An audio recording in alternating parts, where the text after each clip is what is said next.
Hello student, देखो अब तक सम सॉल्व कर रहे थे पाइथागोरस थ्योरम के ऊपर। वर्ड प्रॉब्लम सॉल्व किया था। Last problem was also word problem and this is also word problem, दो ही वर्ड प्रॉब्लम। ओके, देखो एक्सरसाइज 2.1 का question number 10। Walls of two buildings on either side of a street are parallel to each other. A ladder 5.8 meter long is placed on the street such that its top just reaches the window of a building at height 4 meter. On turning the ladder over to the other side of the street, its top touches the window of other building at height 4.2 meter. Find the width of the street. देखो, sec AB and sec CD represents the walls of the building. देखो ये दो walls है building के. AB 4 metre तक वो ladder पहुंच सकता है और 4 मीटर पे विंडो है इधर. और ये सीडी लैडर को टर्न करने के बाद वो 4.2 मीटर तक पहुंचता है. D is the second window, A is the first window. Okay, और A B is the wall of first building and C D is the wall of second building. And ladder A B पे कहाँ कहाँ तक पहुंच सकता है? 4 metre, यानी कि ए तक पहुंच सकता है. सी डी पे डी तक पहुंच सकता है. एंड लेंथ ऑफ लैडर कितना दिया है? 5.8 सेंटीमीटर, सॉरी 5.8 मीटर्स दिया है. देखो A and D represent the same ladder. देखो ये लैडर है, ब्लू कलर का जो लैडर है. And BC is the width of the road है. देखो ये 5.8 metre and BC represents the width of the street. ये BC स्ट्रीट रिप्रेजेंट्स करता है, विड्थ ऑफ स्ट्रीट रिप्रेजेंट करता है. And this is point E. देखो जैसे आप लैडर का bottom end that is E B से दूर लेके जाएंगे, वैसे a length of means point A नीचे नीचे आते जाएगा. डिस्टेंस B बढ़ेगा, डिस्टेंस ए भी कम हो जाएगा. डिस्टेंस वैसे डिस्टेंस सी क्या हो जाएगा? कम होते जाएगा. तो CD क्या होती जाएगा? इंक्रीज होती जाएगा, क्योंकि BC फिक्स है, विड्थ ऑफ रोड फिक्स है. तो आप अगर E को B की तरफ शिफ्ट करेंगे तो लैडर इधर A से ऊपर जाए और इधर से लैडर किधर आ जाएगा? इधर से D से नीचे आ जाएगा. ये याद रखो. अगर B ज्यादा रहेगा तो A भी कम हो जाएगा. ओके, B ज्यादा रहेगा तो A भी कम हो जाएगा, और ए भी ज्यादा रहेगा तो बी कम हो जाएगा. वैसे ही सी कम रहेगा तो CD बढ़ेगा, और CD कम हो जाएगा तो CE बढ़ेगा, बिकॉज सेम लैडर है और सेम रोड है. देखो इसलिए इधर मैंने बी ज्यादा लिया है, सी कम लिया है. ए याद रखो, बी ज्यादा है, सी कम है. सी कम है इसलिए CD ज्यादा है, और बी ज्यादा है इसलिए ए भी कम है. ए याद रखो. ओके, तो फर्स्ट बिल्डिंग कहाँ तक पहुंच सकता है? फर्स्ट बिल्डिंग में वो 4 मीटर तक पहुंच सकता है लैडर. और बाद में सेकंड बिल्डिंग में कहां तक पहुंच सकता है? 4.2 मीटर तक पहुंच सकता है, यानी कि A B is 4 metre and C D is 4.2 metre. और क्या फाइंड आउट करने का है? Width of street. Width of street means what? BC find out करने का. देखो, तो BC फाइंड आउट करने के लिए क्या करना पड़ेगा? आपको B and EC find out करना पड़ेगा. यानी कि व्हाट? दो राइट एंगल ट्राइंगल है, ABE एंड DCE. दोनों में दो दो साइड्स दिया है, थर्ड B और थर्ड C. ये third third side find out करने का है. तो दो बार पाइथागोरस थ्योरम यूज करना. देखो पहले तुम कौन सा भी ट्राइंगल ले लो, ABE ले लो या CED ले लो, DCE ले लो. दोनों में दो दो साइड्स दिया है, थर्ड साइड फाइंड आउट करने का. तो देखो in triangle ABE, AE square is AB square plus BE square. Okay, तो AB is how much? 4. B is how much? Find out करने का. A is how much? 5.8. तो सब्सटीट्यूट द वैल्यूज. तो क्या करेगा? A square minus AB square is B square. मुझे B चाहिए करके बी को सेपरेट ले लिया. ए का value 5.8 the whole square minus 4 square is equal to B square. अगर आप ये बिना स्क्वायर करके सॉल्व करेंगे तो बहुत अच्छा रहेगा. 5.8 प्लस 4, 5.8 माइनस 4 करके सॉल्व करो इसको. देखो क्योंकि ए स्क्वायर माइनस बी स्क्वायर, 5.8 का स्क्वायर करते मत बैठना. ए स्क्वायर माइनस बी स्क्वायर का फॉर्मूला यूज करो, ए minus B A plus B. 5.8 minus 4 कितना होता है? 1.8. और 5.8 प्लस 4 कितना होता है? दैट इज 9.8 9.8 होता है. ओके, तो याद रखो 5.8 माइनस 4 1.8 एंड 5.8 प्लस 4 कितना होता है? 9.8 होता है.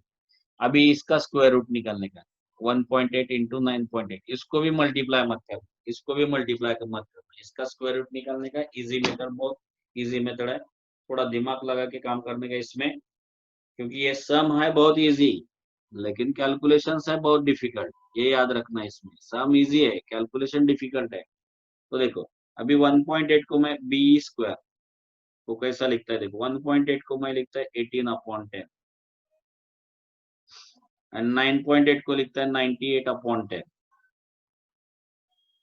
तो देखो अभी 18 को स्प्लिट करके 2 इंटू 9 एंड 98 को स्प्लिट करके 2 इंटू 49 अपॉन 100 हो जाएगा। देखो ये 2 2 जा 4 हो जाएगा, ये 9, ये 49 और ये 100, यानी कि सब स्क्वायर टर्म्स में लाके रखा है इसको, ये बी स्क्वायर। देखो therefore B is equals to कितना आ जाएगा, बी इज इक्वल्स टू देखो 2 इंटू स्क्वायर रूट लिया, बी स्क्वायर का स्क्वायर रूट बी, 4 का 2, 9 का 3, 49 का 7 और 100 का 10। तो ये कितना है, 7 3 जा 21, 21 2 जा 42, 42 अपॉन 10 इज हाउ मच, 4.2। तो बी का वैल्यू कितना है, 4.2। देखो क्या किया था, 1.8 को 18/10, 9.8 को 98/10 किया, ओके। बाद में 18 को स्प्लिट करके 2 इंटू 9, 98 को स्प्लिट करके 2 इंटू 49, 10 इंटू 10 100। अभी ये 2 इंटू 2 4 हो गया, 9 एज इट इज 49। तो स्क्वायर रूट लेते समय क्या करने का, बी स्क्वायर का स्क्वायर रूट बी, 4 का 2, 9 का 3, 49 का 7, 100 का 10। तो ये कितना आया, 42/10 दैट इज 4.2। तो बी स्क्वायर का बी का वैल्यू कितना है, 4.2। देखो उसको ये लॉजिकली सिंप्लीफाई करो, लॉजिकली सिंप्लीफाई करो, बी का वैल्यू कितना आया, 4.2 आ गया। ओके, इसको मैं क्लियर कर देता है। देखो अभी इसको खाली मैंने मल्टीप्लाई किया 17.64, बाद में उसका स्क्वायर रूट 4.2 कैसे आया मैं तो बता दिया। आप अगर चाहे तो 1764/100 का स्क्वायर रूट निकालो, 42 का स्क्वायर आ जाएगा, स्क्वायर रूट निकाल ऐसा भी करेगा तो भी चलेगा। तो बी कितना है आपका, 4.2 मीटर। ओके, ये क्या हो गया, रोड का छोटा सा एक पार्ट हो गया बी, और दूसरा पार्ट क्या है, ईसी। तो वापिस क्या लेने का, ट्रायंगल डीसी लेने का, उसमें पाइथागोरस थ्योरम देखो, D square is equal to D C square plus C square by Pythagoras theorem. Okay, तो देखो अभी क्या चाहिए, सी, तो D square minus D C square is equal to C square हो गया। डी क्या, 5.8 the whole square minus D C square 4.2 the whole square is C square.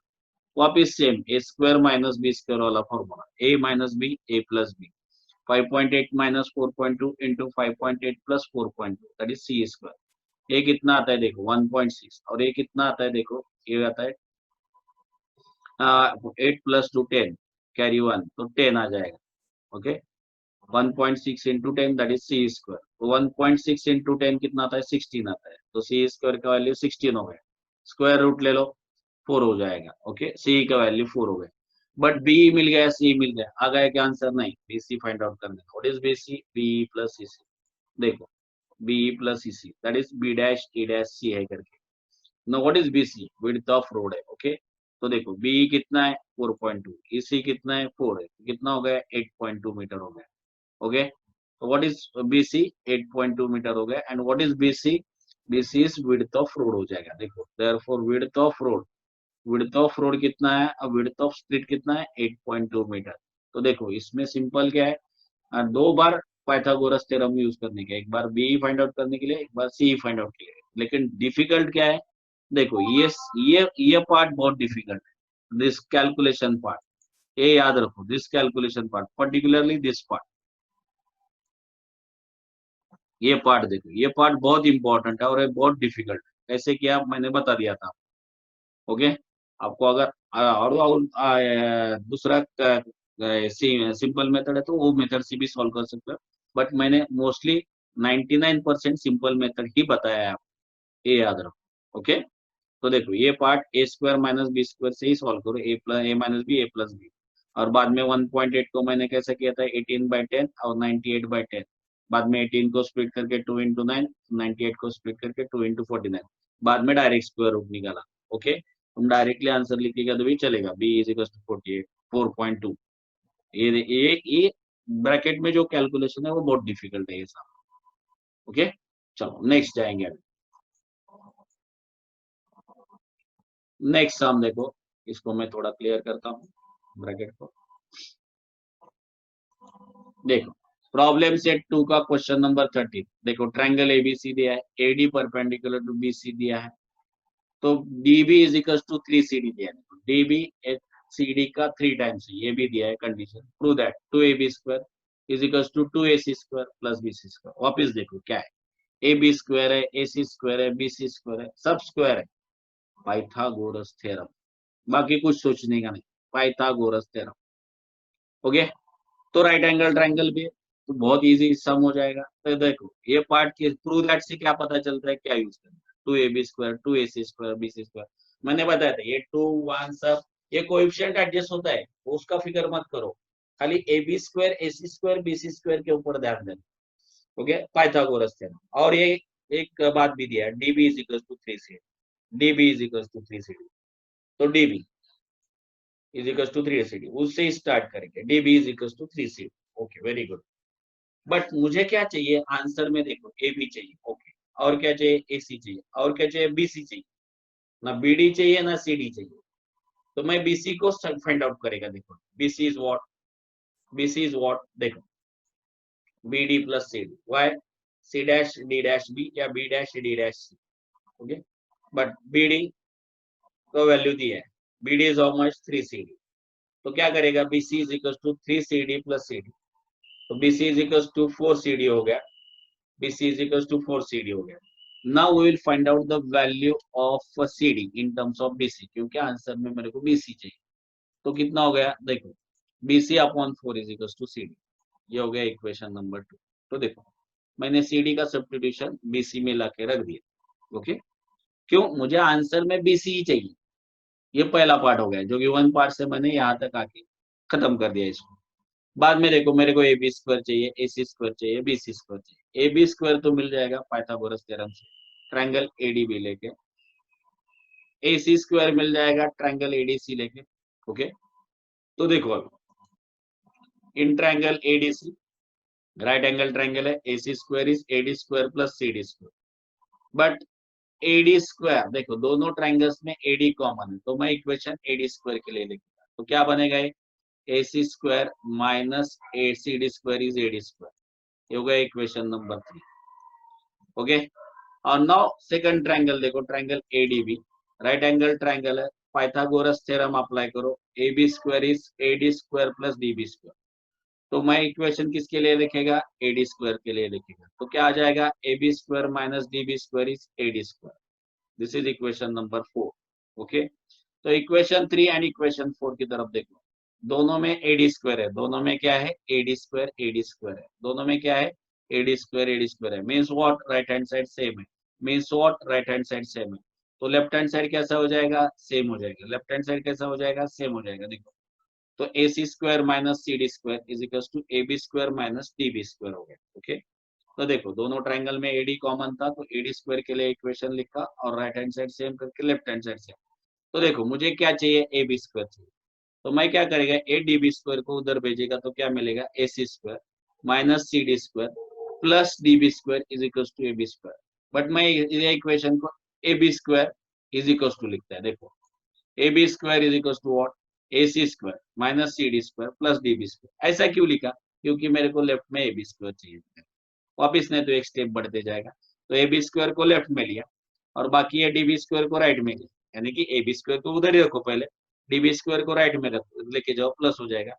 और वो दोनों टर्म्स को, दोनों साइड्स को कैसा स्वैप करो, लेफ्ट हैंड साइड को राइट हैंड साइड बनाओ, राइट हैंड साइड को लेफ्ट हैंड, इसलिए साइन चेंज नहीं होने वाला। देखो AB square is equal to AC square minus CD square plus DB square हो जाएगा। देखो अभी आंसर में क्या चाहिए, AB स्क्वायर चाहिए, AC स्क्वायर चाहिए, CD नहीं चाहिए, DB नहीं चाहिए। तो देखो DB is equal to 3CD हो तो मालूम है, तो मैं क्या करेगा, DB को CD में कन्वर्ट करेगा, तो substitute DB is equal to 3CD। But ये DB स्क्वायर है, तो ये कितना आएगा, 3CD स्क्वायर आ जाएगा। ओके, क्या हो जाएगा, AB square is equal to AC square minus CD square plus 9CD square हो गया, क्योंकि 3CD का स्क्वायर 9CD स्क्वायर हो जाएगा, 3 का स्क्वायर 9, CD का स्क्वायर CD स्क्वायर।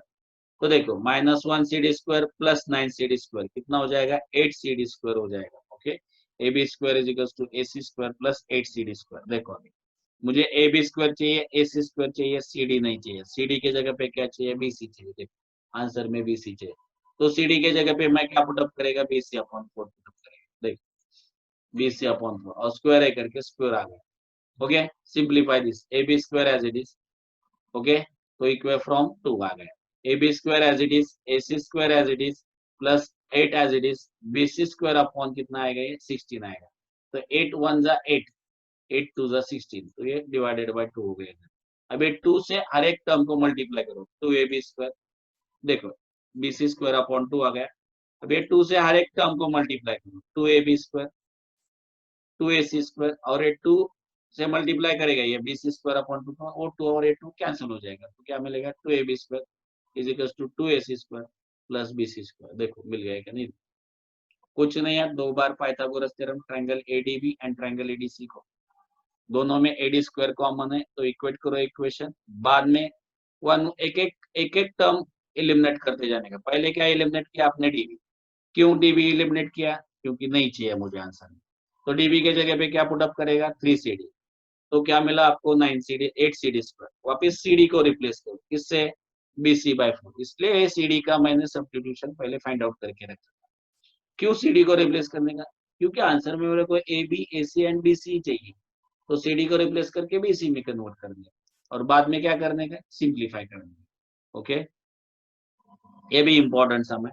तो नेक्स्ट सम देखो, ये सम देखो क्या है, ट्रायंगल सम का ये थॉट प्रोसेस है। सेंट्रोइड ट्राइसेक्स द मीडियन जो बोला जाता है वो मैं बता रहा हूँ। ट्रायंगल एबीसी है, LMN उसका मिड पॉइंट है, AB का मिड पॉइंट L है, BC का मिड पॉइंट M है, एंड AC का मिड पॉइंट N है। तो AM, BN एंड CL ये क्या हो जाएगा, मीडियंस हो जाएगा, and they are concurrent. Medians of the triangles are concurrent and that point of concurrence is called as centroid, और वो G से डिनोट किया जाता है। एंड ये सेंट्रोइड क्या करता है, हर एक मीडियन को 2:1 में डिवाइड करता है। AG/GM 2:1 है, AG/GM 2:1 है, तो BG/GN कितना आएगा, 2:1, एंड CG/GL कितना आएगा, 2:1। तो बहुत सारे लोगों को कंफ्यूजन है कि 2 किधर लेने का, 1 किधर लेने का। देखो सिंपल है, वर्टेक्स की तरफ 2 ले लो, मिड पॉइंट की तरफ 1 ले लो। जी से वर्टेक्स की तरफ, जी से वर्टेक्स की तरफ बोलेगा तो A की तरफ AG2, और जी से मिड पॉइंट की तरफ यानी जी से M की तरफ GM 1 हो जाएगा। अभी देखो C से G की तरफ, G से C की तरफ वर्टेक्स की तरफ 2, और G से मिड पॉइंट की तरफ 1, G से वर्टेक्स B की तरफ BG 2, और GN कितना 1। याद रखो, सेंट्रोइड ट्रेसिंग द मीडियन। तो मैंने AM ले लिया सेपरेटली मीडियन को। AM कितना है, 2 + 1 3। देखो AG कितना है, 2, GM कितना है, 1। ओके, अभी 3 रेशियोज मिलेगा इसमें, AG/GM, AG/AM। देखो तीनों रेशियो मैंने फाइंड आउट किए, AG/AM, AG/AM। AG कितना है, 2 है, AM कितना है, 3 है। और एक रेशियो है GM/AM, GM कितना है, 1 है, AM कितना है, 3 है। और एक रेशियो है AG/GM, AG/GM that is 2:1, that centroid trisects the median. तो देखो आप कौन सा भी रेशियो ले लो, कौन सा भी रेशियो ले लो, इससे फाइंड आउट करने को मिलेगा। AG/GAM ले लो, GM/AM ले लो, AG/GM ले लो। बड़े सर 3 रेशियो यूज करने का क्या नहीं, इसमें से जो यूजफुल है, क्योंकि इसमें से देखो कभी AG दिया जाता है, AM पूछा जाता है, कभी GM देता है, AM पूछता है, कभी AG देता है, GM पूछता है। तो as per the sums requirement आपको रेशियो यूज करने का, इसलिए मैंने कौन सा रेशियो यूज में आएगा मालूम नहीं, इसलिए तीनों का तीनों लिख दिया। तो ये हो गया सेंट्रोइड ट्राइसेक्स द मीडियन वाला पार्ट, और यही पार्ट आपको सम में यूज करने का। देखो सम देखो क्या है, सम देखो बहुत इंपॉर्टेंट सम है। In triangle ABC, AB and AC are equal, that is 13 centimetre. Triangle ABC क्या हो गया, इक्विलैटरल सॉरी आइसोसेलेस ट्रायंगल हो गया, एंड BC कितना दिया है, 10 centimetre. Find the distance between the vertex opposite to the base and the centre, यानी कि G एंड A, बेस का अपोजिट वर्टेक्स है A, तो उसका सेंट्रोइड से डिस्टेंस यानी कि AG फाइंड आउट करने का है। आपको क्या फाइंड आउट करने का है, AG फाइंड आउट करने का है। तो देखो आप बोलेंगे sir centroid trisects the median, हाँ बराबर है भाई, सेंट्रोइड ट्राइसेक्स द मीडियन। मैं AG/AM रेशियो लेता हूँ, बट AM किधर मालूम है, AM तो मालूम नहीं है आपको। तो मैं क्या किया, देखो दो ट्रायंगल लिया, triangle A M B and triangle A M C, दोनों राइट एंगल ट्रायंगल है, हाइपोटेनियस कॉन्ग्रुएंट है और सेक ए एम कॉमन साइड है, इसलिए दोनों ट्रायंगल्स क्या हो गया, हाइपोटेनियस साइड टेस्ट से कॉन्ग्रुएंट हो जाएगा। देखो hypotenuse A B is congruent है तो हाइपोटेनियस सॉरी ए सी आ जाना, अच्छा ये पी क्यू लिखा है गलती से, तो इसको ए सी करेंगे। Okay, hypotenuse AB is congruent with hypotenuse AC. Why? That is given to us. AC. Okay, that is given to us. Next देखो, sec AM is congruent with sec AM common side. Okay, और ये क्या given? Therefore, these two triangle AMB is congruent with AMC. That is hypotenuse side test से congruent होगा। उसकी वजह से क्या हो गया? BM and CM congruent हो जाएंगे। Therefore, sec BM is congruent with sec MC. Why? Corresponding sides of congruent triangle. यानी कि what will happen, BM is half of BC, BM is half of BC। वो क्यों BC? क्योंकि BC दिया है, BC कितना है 10 है, तो हाफ ऑफ 10 कितना 5, तो BM का वैल्यू कितना है 5 है, AB का वैल्यू मालूम है 13, तो आप AM फाइंड आउट कर सकते हो बाय यूजिंग पाइथागोरस थ्योरम। तो देखो क्या क्या यूज किया, पहले दो ट्राइंगल्स को मैंने कॉन्ग्रुएंट प्रूव करके लिया बाय हाइपोटेन्यूज साइड टेस्ट, तो आपको क्या मिलेगा, BM is equal to MC मिलेगा। तो आपको BM फाइंड आउट करने का, तो BM कैसे मिलेगा, क्योंकि BC दिया है आपको, तो BM फाइंड आउट कर सकते हो, how much it is half of BC, तो BC कितना है 10 है, तो 10/2 कितना आएगा 5 आएगा, तो BM का वैल्यू कितना हो गया 5 हो गया। अभी ट्राइंगल AMB ले लो, ट्राइंगल AMB में AB मालूम है, BM मालूम है, AM फाइंड आउट करने का, देखो क्या करेगा, पाइथागोरस थ्योरम यूज करेगा, AB square is AM square plus BM square. देखो ओके, AB कितना 13 है, AM कितना फाइंड आउट करने का, BM कितना दैट इज 5, तो पुट अप द वैल्यूज, ये कितना हो गया 169 इज माइनस 25, 5 का स्क्वायर 25, लेफ्ट में लेके जाएगा माइनस हो जाएगा, दैट इज AM स्क्वायर, तो AM स्क्वायर का वैल्यू कितना हो गया 144 हो गया, टेकिंग स्क्वायर रूट, देखो AM कितना आ गया 12 आ गया, देखो AM 12 आ गया। नाउ आपको मालूम है centroid trisects the median, AG upon AM is 2/3, क्यों AG अपॉन AM लिया, देखो AG फाइंड आउट करने का और AM मालूम है, why 2/3, why centroid trisects the median, so do you know the value of AG, no, do you know the value of AM, yes, so AG upon 12 is equals to 2/3, so go for cross multiplication, या AG is equals to क्या आएगा 2/3 into 12, so 3 1 जा 3, 3 4 जा 12, so AG is equals to how much 8 centimeter, so the distance of vertex from centroid कितना आ गया, distance of vertex from centroid कितना आ गया, that is equals to 8 centimeter। Okay, तो याद रखो ये बहुत इंपॉर्टेंट सम है, इसमें एक प्रॉपर्टी यूज किया है सेंट्रोइड का, सेंट्रोइड ट्राइसेक्स द मीडियन। तो क्या क्या किया था, देखो वापिस दो ट्राइंगल्स कॉन्ग्रुएंट प्रूव किया था बाय हाइपोटेन्यूज साइड टेस्ट, तो BM is equals to CM मिला, तो BM को फाइंड आउट करो हाफ ऑफ BC करके, ट्राइंगल AMB ले लो, राइट एंगल ट्राइंगल है, AB मालूम है, BM मालूम है, AM फाइंड आउट करना पड़ेगा। एक बार AM मिल गया तो AG अपॉन AM रेशियो ले लो, क्योंकि AG फाइंड आउट करने का AM मालूम है 2/3, क्यों सेंट्रोइड ट्राइसेक्ट द मीडियन, तो AG मिल जाएगा। Okay, what is the answer, final answer, the distance between the vertex opposite to the base and the centroid is 8 centimetre. ये हो गया आपका प्रॉब्लम सेट 2 का क्वेश्चन नंबर 14, ये बहुत इंपॉर्टेंट सम है।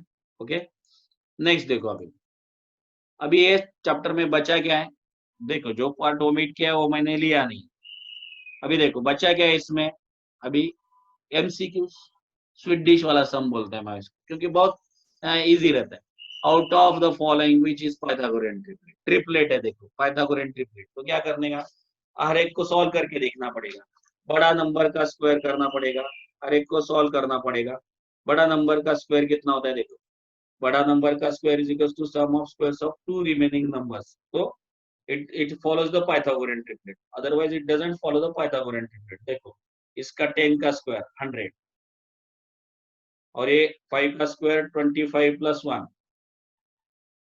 क्या होता है 26 है, होता है क्या, नहीं होता है, तो कैंसल, ये पाइथागोरियन ट्रिपलेट नहीं है।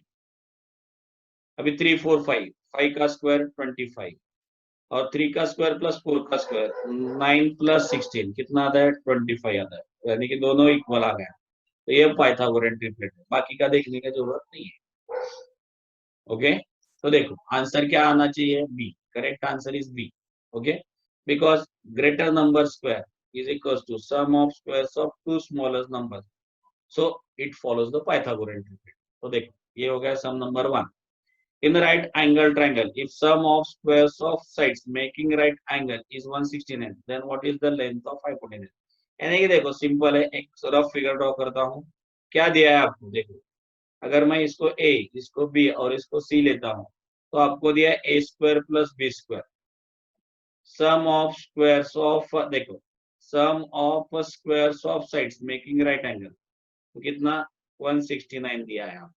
A B square plus B C square, but ये right angle triangle, C square is what, A square plus B square. Okay, C square कितना आ गया 169 आ गया, तो टेकिंग स्क्वायर रूट करके कितना आएगा 13 आ जाएगा, तो सी का वैल्यू कितना आया 13 आ गया। देखो ये करेक्ट आंसर है, ये करेक्ट आंसर है। ओके, अभी थर्ड देखो, out of the dates given below which date constitutes a Pythagorean triplet, मैंने ये सॉल्व करके दिया था। तो 15 का स्क्वायर देखो 225 प्लस 8 का स्क्वायर 64, कितना आता है 289, एंड 17 का स्क्वायर भी कितना आता है, दैट इज 289। तो ये है आपका पाइथागोरियन ट्रिपलेट। ये डेट पाइथागोरियन ट्रिपलेट फॉलो करता है, बाकी का फॉलो नहीं करता। ओके, तो रफली सॉल्व करके देखने का, ये कैलकुलेशंस तो आपको रफली करना ही पड़ेगा, otherwise you will not get the answer, but don't do it orally, ये याद रखो। ओके, तो नेक्स्ट देखो, देखो if ABC are the sides of triangles and a square plus b square is c square, name the type of, देखो sum of squares of two sides is equals to square of the third side, so it is called as the triangle is right angle triangle। लेकिन reason कोई पूछेगा तो क्या लिखने का, बस देखो 60 to 70% स्टूडेंट लोग क्या लिखते हैं, पाइथागोरस थ्योरम, गया का आंसर नहीं, कन्वर्स ऑफ पाइथागोरस थ्योरम आएगा। Reason right angle triangle prove करना, ये कि राइट एंगल ट्रायंगल है, कन्वर्स ऑफ पाइथागोरस थ्योरम। देखो find the perimeter of square if its diagonal is 10√2। तो देखो आपको मालूम है, डायगोनल मालूम है और पेरीमीटर फाइंड आउट करना है, एकदम सिंपल सम है। देखो अगर मैं स्क्वायर ड्रॉ करेगा इधर, तो देखो ये स्क्वायर है समझो, इसका हर एक साइड कितना, हर एक साइड एक्स एक्स ले लेंगे, चारों एंगल 90 डिग्री, एक्स एक्स, और ये 10√2 है समझो, ये डायगोनल 10√2 है। तो आपको एक्स का वैल्यू फाइंड आउट करनी है, यानी कि side of square find out करने के बाद पेरीमीटर मिलेगी। तो देखो पाइथागोरस थ्योरम अप्लाई करो, x square plus x square is equal to 10√2 the whole square, यानी कि 2x square is equal to 10√2 the whole square, कितना आ जाएगा 2x square is equal to 100 into 2। Okay, ये 2 cancel, x is equal to कितना आएगा 10 आएगा square root लेने के बाद, ये x हो गया यानी कि साइड हो गया, ये x हो गया साइड, साइड चाहिए क्या, नहीं, क्या चाहिए पेरीमीटर। तो what is perimeter, sum of all the four sides, तो x plus x plus x plus x that is 4x, तो 4 इंटू 10 कितना हो जाएगा 40 सेंटीमीटर हो जाएगा। बट 20 to 30% स्टूडेंट इधर वैल्यू, इधर आंसर 10 लिखता है, क्योंकि x आ गया उनको लगता है आंसर 10, इसलिए ये फंसाने के लिए आंसर 10 दिए, एक्चुअल आंसर कितना है 40। नहीं तो आप ये भी यूज कर सकते हो, side diagonal of square, diagonal of square कितना होता है, is √2 times of side of square, ये भी फॉर्मूला यूज कर सकते हो। डायगोनल ऑफ स्क्वायर कितना दिया देखो 10√2, √2 इंटू साइड कितना है x, तो ये √2 कैंसिल हो जाएगा, तो x का वैल्यू डायरेक्ट 10 मिलता है। either you use this formula, diagonal of square is √2 times of side of square, or you can go by Pythagoras theorem also, that depends upon you। okay, तो देखो third, altitude on hypotenuse of right angle triangle divides it into two lengths 4 centimetre and 9 centimetre, find the length of altitude. वाह वाह, very simple example. देखो क्या है इस सब में, देखो अल्टीट्यूड ऑन हाइपोटेन्यूज, तो आपके दिमाग की बत्ती जलनी चाहिए। अल्टीट्यूड ऑन हाइपोटेन्यूज बोला रे बोला, तो आपको क्या याद आना चाहिए, ज्योमेट्रिक मीन प्रॉपर्टी। देखो अल्टीट्यूड ऑन हाइपोटेन्यूज, ये हाइपोटेनियस हो गया, ए हाइपोटेनियस हो गया, और इसके ऊपर ये अल्टीट्यूड ड्रॉ किया, ये अल्टीट्यूड हो गया और ये हाइपोटेनियस हो गया, right angle triangle. Altitude and hypotenuse of right angle triangle divides it into two length 4 cm 9 cm. ये 4 है ये 9 और इसको फाइंड आउट करने की इसको p कंसीडर करेंगे क्या आएगा p square is 4 into 9 that is 36 तो p कितना हो गया 6 बाय टेकिंग स्क्वायर रूट क्यों by geometric mean property geometric mean property क्या ये ज्योमेट्रिक मीन प्रॉपर्टी है देखो तो ये कितना आएगा 6 आएगा आंसर इसका करेक्ट तो देखो now height and base of right angle triangle are 24 and 18 cm find the length of its hypotenuse simple सम है ओनली पाइथागोरस थ्योरम यूज करने का देखो हाइट कितना है 24 है बेस कितना है 18 है तो आप यूज करो ये कितना हाइपोटेन्यूज x तो मैं क्या करेगा x square is equal to 24 square plus 18 square 24 का स्क्वायर आना चाहिए 576 और 18 का स्क्वायर 324 दोनों को ऐड करो कितना होता है देखो 6 + 4 10 कैरी 1 7 + 2 + 1 9 9 + 1 10 कैरी 1 5 + 3 + 8 5 + 3 8 8 + 1 9 900 आ गया तो x इज इक्वल टू कितना आएगा 30 यानी कि साइड कितना आ गया 30 सेंटीमीटर ओके क्लियर अभी नेक्स्ट देखो एक मिनट मैं इसको पहले क्लियर कर देता हूँ इन ट्राइंगल एबीसी देखो ये ट्राइंगल एबीसी है और AB is 6√3 centimeter AC is 12 BC is 6 find the measure of angle A तो देख find the measure of angle A तीनों साइड्स दिया है तो क्या करने का सबसे बड़ा साइड ले AC स्क्वायर कितना होता है 12 का स्क्वायर कितना होता है 144 हो गया okay now AB square plus BC square करेंगे 6√3 the whole square plus 6 square 6 का स्क्वायर 36 इंटू √3 का स्क्वायर 3 प्लस 36 कितना होता है देखो 3 6 18 कैरी 1 108 प्लस 36 कितना हो गया 144 हो गया ओके यानी कि AC square is equal to what AB square plus BC square हो गया तो ट्राइंगल क्या हो गया square of one side is equal to sum of squares of other two sides तो ट्राइंगल क्या हो जाएगा राइट एंगल ट्राइंगल तो देखो ट्राइंगल राइट एंगल ट्राइंगल हो गया इसमें सबसे बड़ा साइड कौन सा है AC सबसे बड़ा साइड कौन सा है AC और बड़ा साइड का अपोजिट एंगल कितना होता है 90 डिग्री होता है तो देखो एंगल B कितना हो गया 90 डिग्री हो गया एंगल B कितना हो गया 90 डिग्री हो गया ओके बट यार देखो 90 डिग्री हो गया एंगल A के बारे में पूछे एंगल A के बारे में पूछे तो देखो एंगल B मिल गया एंगल A के बारे में क्या करने का सर कुछ समझ में नहीं आ रहा है तो देखो ये पाइथागोरस थ्योरम से कन्वर्स ऑफ पाइथागोरस थ्योरम से नहीं हुआ है तो मैं क्या करेगा पहले तो प्रूव हो गया ये ट्रायंगल क्या हो गया एंगल B इज 90 डिग्री हो गया देखो इसमें एंगल B 90 डिग्री हो गया ओके AB कितना 6√3 BC कितना 12 BC कितना 6 ये क्यों करना पड़ा क्योंकि इधर इन राइट एंगल ट्रायंगल देता था तो इजीली हो जाता पहले मैंने फाइंड आउट किया ये राइट एंगल ट्रायंगल है क्या नहीं बाद में देखेंगे ये 6√3 है ये 6 है 12 है तो एंगल ए यही है साइड में ओके ये BC का अपोजिट साइड है तो BC कितना है देखो BC is half of AC BC is half of AC okay what is BC is half of AC that is side opposite to 30 degree is half of hypotenuse होता है देखो BC क्या है साइड अपोजिट टू 30 हो जाएगा AC क्या है hypotenuse है तो BC कितना हो जाएगा BC कितना है 6 है that is side opposite to 30 degree is half hypotenuse तो ये एंगल कितना आएगा 30 डिग्री आएगा तो ये क्या हो गया कन्वर्स ऑफ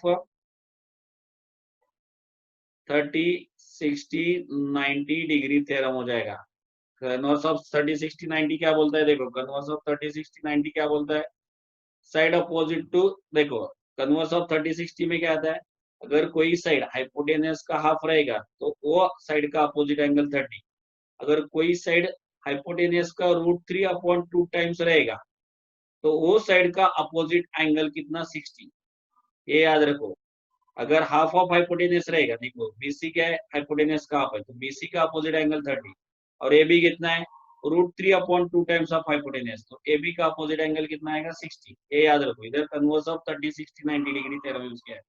अगर इसमें देते थे लोग इन राइट एंगल ट्रायंगल, तो मैं पहले राइट एंगल ट्रायंगल है कि नहीं प्रूव नहीं करता था, तो पहले मुझे क्या करना पड़ा, राइट एंगल ट्रायंगल है कि नहीं देखना पड़ा। बाद में देखा कि राइट एंगल ट्रायंगल है, तो मैंने क्या किया, बीसी 6 है, वो कितना हाइपोटेनस का हाफ है, तो अगर कोई भी साइड हाइपोटेनस का हाफ है तो उसका अपोजिट एंगल कितना आता है 30, उसका ही अपोजिट एंगल क्यों लिया, क्योंकि मुझे ए फाइंड आउट करना है।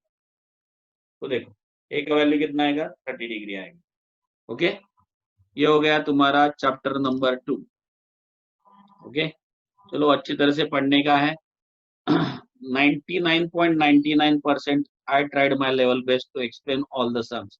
जिधर जिधर डिफिकल्ट लगता था उधर उधर मैंने सेपरेटली लेके एक्सप्लेन किया है, कभी टैब से एक्सप्लेन किया है, कभी सेपरेट स्लाइड करके एक्सप्लेन